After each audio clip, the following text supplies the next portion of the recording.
சமைக்கும் போது ஒரு லவ்வோட சமைக்கணும்டா. அதான் பாதி ருசியே. வெங்காயம் நறுக்கும் போது கூட ரசிச்சு நறுக்கணும், லவ்வோட. வணக்கம் அண்ட் வெல்கம் டு இன்லாஸ் சமையல். எங்கள் சேனலுக்கு தொடர்ந்து உங்கள் சப்போர்ட்டை கொடுத்ததுக்கு ரொம்ப நன்றி. எங்கள் சேனலில் மானிட்டைசேஷன் ஸ்டார்ட் ஆயிடுச்சு. இதே மாதிரி எங்கள் சேனலுக்கு தொடர்ந்து உங்களோட ஆதரவு கொடுங்க, சப்ஸ்கிரைப் பண்ணுங்கள், எங்கள் வீடியோஸ் எல்லாம் ஸ்கிப் பண்ணாமல் எண்டு வரைக்கும் பாருங்கள். இன்னைக்கு சண்டே ஸ்பெஷல், அதனால ஒரு டிஃப்ரெண்ட்டான ஒரு பிரியாணி இன்னைக்கு உங்களுக்கு செஞ்சு காட்ட போகிறாங்க. இன்னைக்கு செய்ய போகிற டிஷ் பேர் வான்கோழி பிரியாணி. இதுக்கு என்னென்ன தேவை, இதை எப்படி ப்ரிப்பேர் பண்ணுறதுன்னு பார்க்கலாம் வாங்க. வணக்கம்ங்க. இன்னைக்கு வான்கோழி பிரியாணி செய்கிறதுக்கு என்னென்ன பொருள் தேவைங்கிறத நான் சொல்லிடுறேன். பாருங்கள், நான் 2 கிலோ வான்கோழி வாங்கிட்டு வந்திருக்கிறேன். நல்லா அங்கேயே கட் பண்ணி வாங்கிட்டு வந்து மஞ்சள் உப்பெல்லாம் போட்டு ஒரு ஆச்சு நல்லா கழுவி சுத்தமாக எடுத்து அது வந்து ஒரு 2 மணி நேரம் நம்ம ஊற வைக்கணும். ஊற வைக்கிறதுக்கு நான் வந்து தயிர் 2 ஸ்பூன், மஞ்சள் தூள் ஒரு 1/2 ஸ்பூன், உப்பு 1 ஸ்பூன், இஞ்சி பூண்டு பேஸ்ட்டு 2 கரண்டி எல்லாம் போட்டு நல்லா பெரட்டி ஊற வச்சுருக்கேன். ஒரு 2 மணி நேரம் ஆயிடுச்சு நான் ஊற வச்சு. அதுக்கு தேவையானது இப்போ ஒரு 4 பெரிய வெங்காயம், நல்ல பெருசாக 4 வெங்காயம் நீல வாக்கில் கட் பண்ணி வச்சுருக்கிறேன். 5 பெரிய தக்காளியாக கட் பண்ணி வச்சுருக்கேன் நீல வாக்கில். அதுக்கு வந்து தேங்காய் வறுத்து அரைச்சி வச்சுருக்கேன். இதில் வந்து பட்டை, லவங்கம், ஏலக்காய், கராம்பு இவ்வளவும் போட்டு நல்லா எண்ணெயில் வறுத்து லைட்டாக எண்ணெய் விட்டு வறுக்கலாம். இல்லை வேணான்னா நீங்கள் வெறும் சட்டியில் கூட வறுத்துக்கலாம். அரை முடி தேங்காய் இவ்வளோ வறுத்து பேஸ்ட் பண்ணி வச்சுருக்கிறேன். இதுக்கு நம்ம கடைசியில் சேர்த்துக்கிறதுக்கு இதில் வந்து புதினா, கொத்தமல்லி 2மே மிக்ஸ் பண்ணி கழுவி சுத்தமாக வச்சுருக்கிறேன். தயிர் 1 கப்பு, தாளிக்கிறதுக்கு கொஞ்சம் கருவேப்பிலை, இதில் வந்து பட்டை ஒரு 6 துண்டு, 1 அன்னாசிப்பூ, 15 கராம்பு, ஏலக்காய் 10, பிரிஞ்சி இலை 2, கல்பாசி கொஞ்சம், நம்ம ஒரு 12 பச்சை மிளகா முழுசாகவே எடுத்துருக்கேன், கட் பண்ணலை. கூட நம்ம 2 கிலோவுக்கு செய்கிறதுனால 12 பச்சை மிளகா எடுத்துருக்கேன். வாங்க இப்போ எப்படி செய்கிறதுன்னு பார்க்கலாம். இப்போ பெரிய ஒரு பிரியாணி தேசை அடுப்பில் வச்சுட்டேன். நல்லா குண்டு குண்டாக ஒரு சட்டியை நான் அடுப்பில் வச்சுட்டேன். நான் வந்து இந்த கரண்டியில் 2 கரண்டி எண்ணெய் சேர்த்துருக்குறேன், 1 கரண்டி நெய் ஊற்றிருக்கிறேன். எண்ணெய் நல்லா காஞ்சிருச்சு.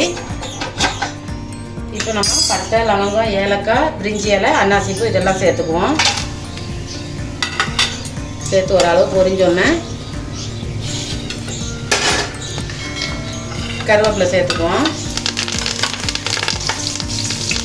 அதுலேயே நம்ம இந்த பச்சை மிளகாய் சேர்த்துக்குவோம்.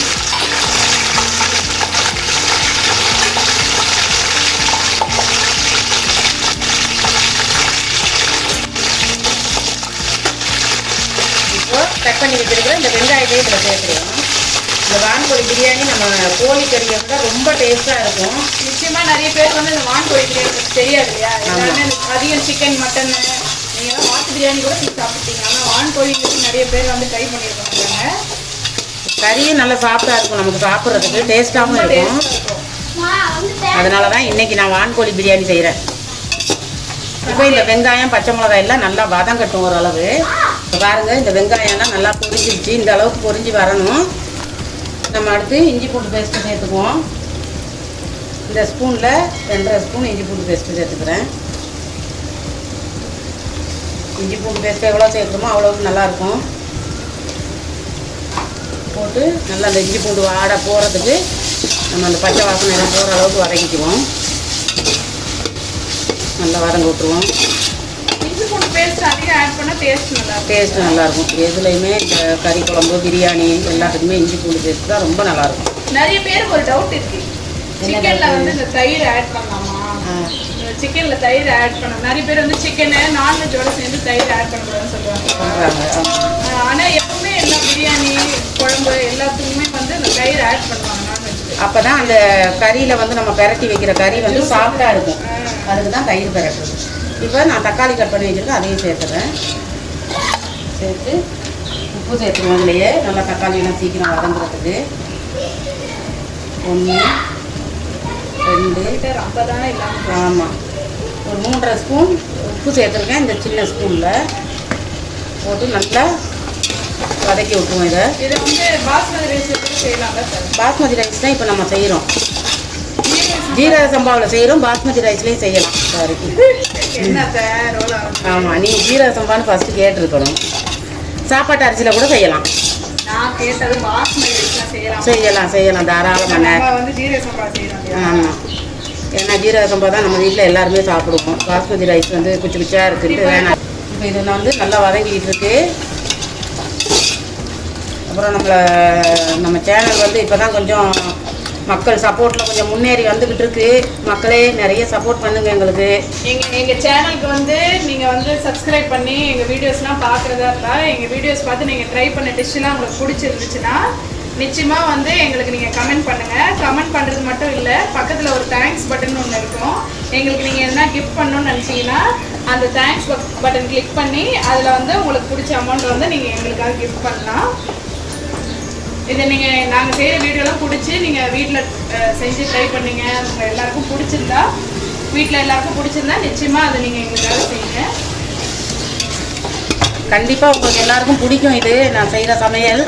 நீங்களும் செஞ்சு பார்த்துட்டு உங்களுக்கு நல்லா இருக்குது அப்படின்னா எங்களுக்கு கண்டிப்பாக ஏதாவது கிஃப்ட் பண்ணுற மாதிரி இருந்தால் இந்த என் மருமக சொன்ன மாதிரி அந்த பட்டனை அழுத்திட்டு எங்களுக்கு கிஃப்ட் பண்ணுங்க. பாருங்கள், இப்போ இந்த தக்காளியும் போட்டு உப்பு சேர்த்தோன்னே சீக்கிரமாக வதங்கிட்டு ஒரு 2 நிமிஷம் தான் வதங்கிடுச்சு. இந்த தயிர் 1 கப்பு சேர்த்துக்கிறேன். தயிர் சேர்த்ததுக்கப்புறம் நம்ம புதினா கொத்தமல்லியும் சேர்த்துருவோம். தயிரையும் சேர்த்து இந்த மாதிரி நல்லா மிக்ஸ் பண்ணி விட்ருங்க. மிக்ஸ் பண்ணியாச்சு. புதினா கொத்தமல்லி 2யும் சேர்த்துக்கலாம். சில பேர் என்னென்னா அந்த புதினா கொத்தமல்லியை ஃபஸ்ட்டே சேர்த்துடுறாங்க. நான் வந்து இதெல்லாம் நல்லா வதங்கினதுக்கு அப்புறமா தான் சேர்த்துக்குவேன். அப்போ தான் நல்லாயிருக்கும், நமக்கு வாசனையாக இருக்கும். இல்லைன்னா அந்த வாசனையெல்லாம் ஃபஸ்ட்டே போயிடும். இந்த மாதிரி டைமில் சேர்த்துக்கிட்டா தான் நல்லாயிருக்கும். இதையும் சேர்த்து நல்லா கிளறி விட்டுக்குங்க. எல்லோரும் இப்போ எங்கள் வீட்டில் வான்கோழி பிரியாணி சாப்பிட்றதுக்கு வெயிட் பண்ணிகிட்ருக்காங்க. இந்த சைடில் வதங்கட்டும். இப்போ நம்ம இந்த கறி சேர்த்துக்கிடுவோம். இது ஒரு பீஸாக சேர்த்துக்குவோம். ஏன்னா இது வந்து நம்ம கொஞ்சம் நேரம் வேக விடணும். 1.5 to 2 மணி நேரம் ஆல்ரெடி ஊறி இருக்கு இல்லையா இது. இப்போ இந்த கறி மசாலா வந்து பெரட்டுறதுக்கு என்னென்ன மசாலா ஆட் பண்ணுறதுங்கிறத அவங்க சொன்னாங்க, நீங்கள் கேட்டிருப்பீங்க ஆரம்பத்தில். அதை யாருக்கும் சரியாக ஃபாலோ பண்ணுன்னா இதை வந்து நாங்கள் ஷார்ட் வீடியோவாக 2 ஷார்ட் வீடியோ போட்டிருக்கோம். அதில் நீங்கள் பார்த்து தெரிஞ்சுக்கலாம் எக்ஸாக்டாக என்னென்ன மசாலா எவ்வளோ ஆட் பண்ணியிருக்காங்கன்னு. அந்த மாதிரி பெரட்டி வச்சா தான் இந்த கறியே சாஃப்டாக இருக்கும் நமக்கு. இப்போ இந்த கறி போட்டதுக்கப்புறம் நல்லா கிண்டி விட்டுறணும். மருமகளை அந்த பிரியாணி பாக்கெட்டை மசாலாவை கட் பண்ணி இந்த அவ்வளோ உண்டு. இந்த மாதிரி நல்லா, ஏன்னா இது வந்து நம்ம அரிசி போடுறதுக்கு முன்னாடி கொஞ்சம் நேரம் வேக விடணும். இது வந்து குக்கரில் எல்லாம் போட்டு வேக வச்சோம்னா கரைஞ்சிடும் கறி. 2யும் கட் பண்ணிடுங்க. வாய் வருது. நம்ம கறி போடுறதுக்கு முன்னாடியும் இந்த பிரியாணி மசாலாவை போட்டு கிளறிக்கலாம். நான் கறியை போட்டதுக்கு அப்புறமா தான் போடுறேன். ஒரு 2 பாக்கெட்டு 50 கிராமு. நீங்கள் 100 கிராமாக கூட வாங்கி போட்டுக்கோங்க. நிறைய கறி செய்கிறதுனா நான் ஒரு 2 கிலோவுக்கு இவ்வளோ போடுறேன். பிரியாணி மசாலா அதிகமாக ஆட் பண்ணதான் அந்த பிரியாணி. ஆமாம், இது வந்து 100 கிராம் இருக்கும். 50 கிராம் 2. அப்புறமா வந்து கொஞ்சம் மல்லித்தூள். இந்த வான்கோழி பிரியாணிக்கு வந்து கொஞ்சம் ஒரு 1/2 ஸ்பூன் மல்லித்தூள், கொஞ்சம் கரம் மசாலா. பரபரப்பாக இருக்குது. ஒரு 2 ஸ்பூன் கரம் மசாலா சேர்த்துக்குவோம். வந்து கொஞ்சம் மிளகாத்தூள், நம்ம வெறுமனையாக அரைச்சி வச்சுருக்கிற மிளகாத்தூள் ஒரு 1/2 ஸ்பூன் இதெல்லாம் சேர்த்து இப்போ நல்லா கிளறி விட்டுக்குவோம்.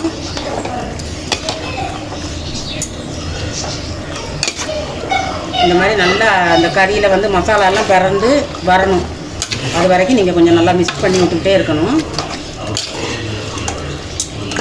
பீஸ் வந்து கொஞ்சம் பெருசாகவே போட்டுக்கோங்க பிரியாணிக்கு. சின்னதாக போட்டிங்கன்னா கரைஞ்சிடும். இப்போ மசாலாலாம் சேர்த்ததுக்கப்புறம் இங்கே பாருங்கள் நல்லா கொதிச்சிக்கிட்டு இருக்குது. அந்த மசாலா எல்லாம் சேர்த்து அதுலேயே அந்த தக்காளியோட தண்ணி, வெங்காயத்தோட தண்ணி எல்லாம் சேர்ந்து கொஞ்சம் கொதிச்சிக்கிட்டு இருக்குது. நான் வந்து இந்த பவுலில் ஒரு பவுல் ஃபுல்லாக ஜீரக சம்பா அரிசி எடுத்துருக்கேன் பிரியாணிக்கு. இதில் வந்து 2 பவுல் தண்ணி சேர்ப்பேன் நான். இப்போதைக்கு ஒரு பவுல் தண்ணியை சேர்த்துறேன் இந்த கறி வேகிறதுக்கு. நம்ம அப்புறமா வெந்ததுக்கு அப்புறம் இன்னொரு பவுல் சேர்த்துக்கலாம். இந்த ஒரு பவுல் தண்ணியில் இது வெந்து வரும்போது நம்ம இன்னொரு பவுல் தண்ணி சேர்த்துட்டு அப்புறமே அரிசி போட்டுக்கலாம். இப்போ இது ஒரு கறி நல்லா வேகிற வரைக்கும் நம்ம ஒரு மூடி போட்டு மூடி வச்சுருவோம். நம்ம திறந்து பார்ப்போம். நம்ம ஒரு பவுல் தண்ணி ஊற்றி இந்த கறியெல்லாம் வேகிறதுக்கு விட்டுருந்தோம். பாருங்கள் நல்லா கொதிச்சுக்கிட்டு இருக்குது. எந்த அளவுக்கு வெந்துருக்குன்னு பார்ப்போம். கறியெல்லாம் உடையாமல் நல்லாவே இருக்குது. இப்போ ஒரு 3/4 பதம் அளவுக்கு வெந்திருக்கு. நம்ம இப்போ அடுத்த பவுல் தண்ணி சேர்த்துருவோம். நான் ஒரு பவுல் அரிசிக்கு 2 பவுல் தண்ணி சொல்லியிருந்தேன். இப்போ இது 2வது பவுல் தண்ணி சேர்க்குறேன். சேர்த்துட்டு அதுலேயே இப்போ நான் அரைச்சி வச்சுருக்க தேங்காய் பேஸ்ட்டு, பட்டை லவங்கம் ஏலக்காய் எல்லாம் போட்டு அரைச்சி வச்சுருக்கேன்ல வறுத்து, அந்த தேங்காய் பேஸ்ட்டையும் இதில் சேர்த்துறேன். சேர்த்து நம்ம நல்லா கொதிக்க விட்டுறணும். கொதிக்கும் போது அந்த கொதிக்கிற கேப்பில் இந்த சீரக சம்பா அரிசியை ஒரு 2 தடவை அலசி ஒரு 10-5 நிமிஷம் ஊற வச்சுக்கணும். ஒரு 5 நிமிஷத்துக்கு ஊற வச்சுக்கணும் நம்ம இது கொதிக்கிற வரைக்கும். ரொம்பவும் ஊற வைக்கக்கூடாது. இப்போ பாருங்கள் எல்லாம் நல்லா கலந்து விட்டாச்சு. இப்போ இது கொதி வரும்போது நம்ம அரைச்சி போட்டுக்கலாம். மூடி வச்சுடுவோம் கொதிக்கிற வரைக்கும். இப்போ நம்ம 2வது பவுல் தண்ணி ஊற்றினதுக்கப்புறம் அந்த அரைச்ச தேங்காயை ஊற்றிட்டோம். பாருங்கள் நல்லா கொதிச்சு கறியும் வெந்துருச்சு. ஒரு கறி கூட உடையலை, நல்லா முழுசு முழுசாகவே இருக்குது. இந்த மாதிரி இருந்தால் நம்ம 2 பீஸ் சாப்பிட்டாலும் சாப்பிட்ட மாதிரி இருக்கும்.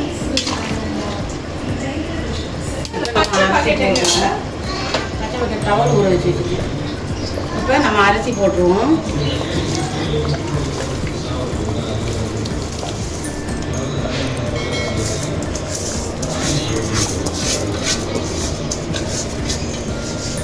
குக்கரில் வேக வச்சுருந்தா நம்ம நேரம் செஞ்சுருக்கலாம். குக்கரில் வச்சா கரைஞ்சிருக்குன்றதுக்காக தான் சட்டிலே வேக வச்சுட்டேன். அரிசி போட்டதுக்கப்புறம் இப்படி கிண்டி விட்டுருங்க.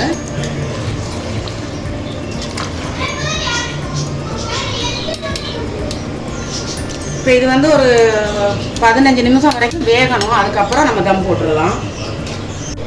இப்போ திறந்து பார்த்துருவோம் பிரியாணி எந்த அளவில் இருக்குதுன்னு. சூப்பராக வெந்து வந்திருக்கு எல்லாமே. எட்டி பார்க்காதீங்க, உள்ள தான் என்னையும் சேர்த்து தின்னுங்க. பாருங்கள் நம்ம வச்ச தண்ணி கரெக்டாக இருக்குது. அந்த மாதிரி அளவு பார்த்து தான் வைக்கலாம்.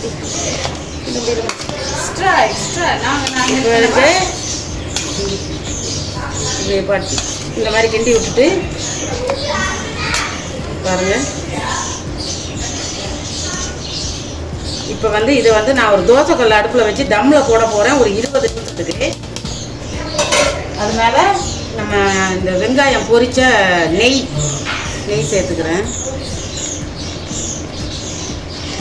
நம்ம லாஸ்ட்டில் தான் நெய் சேர்த்துக்கிறணும். அது மேலே கொஞ்சம் வெங்காயம் பொரிச்சு வச்சுருக்கேன், அதையும் சேர்த்துக்குவோம். ஃபஸ்ட்டு கொஞ்சம் நான் சேர்த்துட்டேன் பிரியாணியில் வதக்கும் போதே. நீங்கள் முந்திரி பருப்பு வெங்காயம் எல்லாம் இந்த மாதிரி பொரித்து லாஸ்ட்டாக இந்த மாதிரி சேர்த்துக்கலாம். சேர்த்துட்டு லைட்டாக இந்த மாதிரி பரவி விட்டு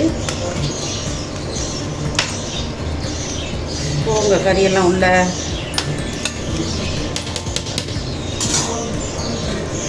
இந்த மாதிரி 4 சைடும் பேப்பர் வச்சுக்கிறணும்.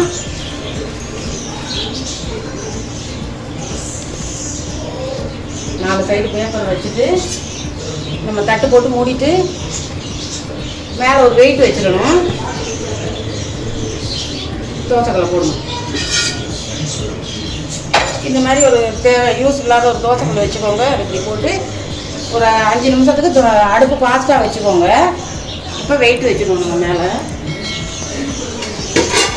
ஒரு தேசாவில் தண்ணி பிடிச்சி இந்த மாதிரி வெயிட் வச்சிடணும். இப்போ நம்ம வச்சதுலேருந்து ஒரு 20 நிமிஷம் கழித்து நம்ம அந்த பிரியாணி இறக்கி பார்க்கலாம் எப்படி இருக்குன்னு. தம் போட்ட பிரியாணியை நம்ம திறந்து பார்ப்போம். இந்த மாதிரி இந்த பேப்பரெல்லாம் எடுத்துட்டு சூப்பராக வந்துருக்கு பிரியாணி. அடுப்பு ஆஃப் பண்ணிக்கலாம்.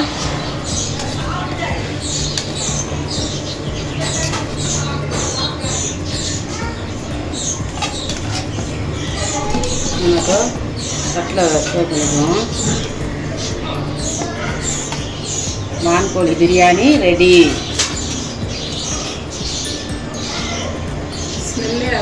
வாசனை நல்லா இருக்கு. பிரியாணி நல்லா வந்திருக்கு சூப்பராக.